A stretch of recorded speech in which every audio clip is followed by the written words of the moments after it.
What's up, guys? So we're listening to Britney Spears audio uh, about her conservatorship ending.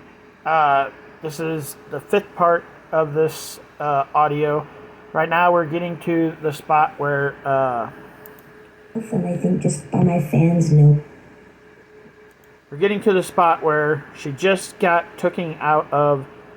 She's getting taken out of this home that her father forcefully made her go to because she didn't want to do a certain kick in a dance rehearsal.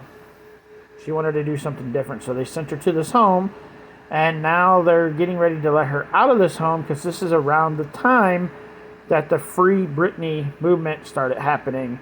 So this is where I guess the story gets to the end of her dad being a prick.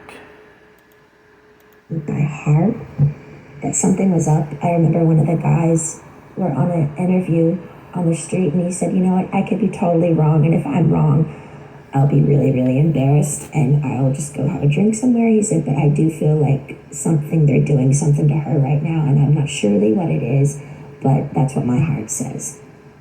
But the whole thing that made it really confusing for me is these people are on the street fighting for me, but my sister and my mother are doing anything. To me, it was like they secretly, honestly liked me being the bad one, like I was messed up, and they kind of just liked it that way.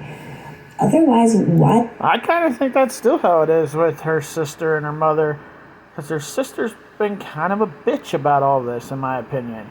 That's just my opinion. Jamie's been kind of a bitch about it. She let her sister go through this torturement and didn't do a fucking thing about it. Or they outside my doorstep saying, "Baby girl, get in the car, let's go." I think that's the main thing that hurt me. I couldn't process how my family went along with it for so long. And I mean, almost half a year, you know?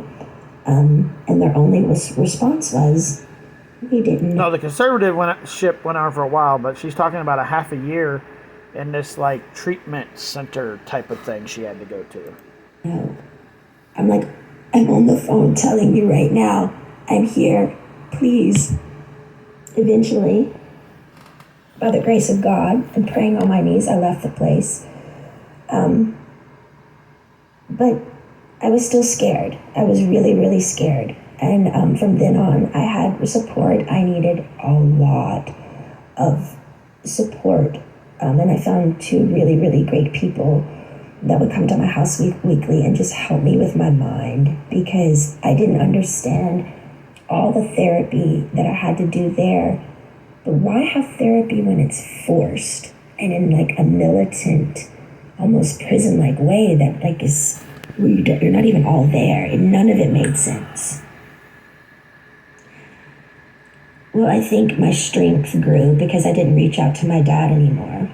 And they were playing the game of ball and twist of, you know, she's going to come running back to us because, you know, we've scared her and we're the bosses here. But I didn't. I just stalled, and I stalled, and I stalled, and I stalled. And finally, I think they just knew I wasn't going back.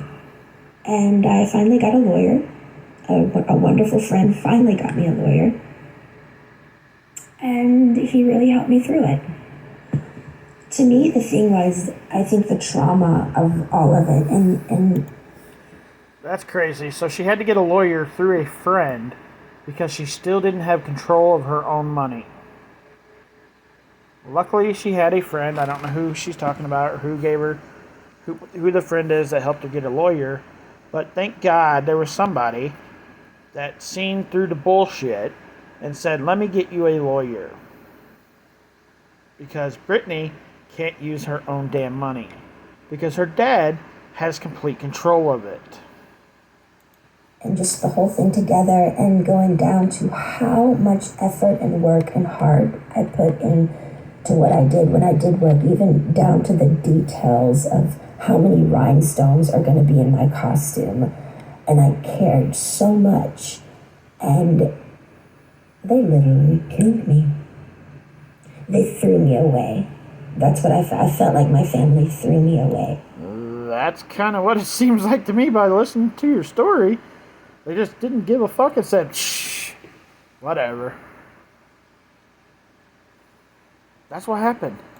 I was performing for like thousands of people at night in Vegas. The rush of being a performer, the laughter, the joy, the respect. I was shaking over 40 people's hands every night before a show, training weekly, 3 training sessions a week, AA meetings, therapy sessions. My dad literally, I was a machine. I was a fucking machine. Not even human, almost. It was insane how hard I worked. And the one time I speak up and say no in rehearsals to a fucking dance move, they got pissed. I feel like the scare tactic and how badly they treated me in the end, I think they thought I was going to come begging back to work again because they thought, I needed them. Because they put me in an ignorant, scared state of mind to make me feel like I needed them. Wow. Crazy. So there'll probably be one more part to this video, guys. It's almost done, but definitely go check out the other part. Crazy. And sad what her parents did to her.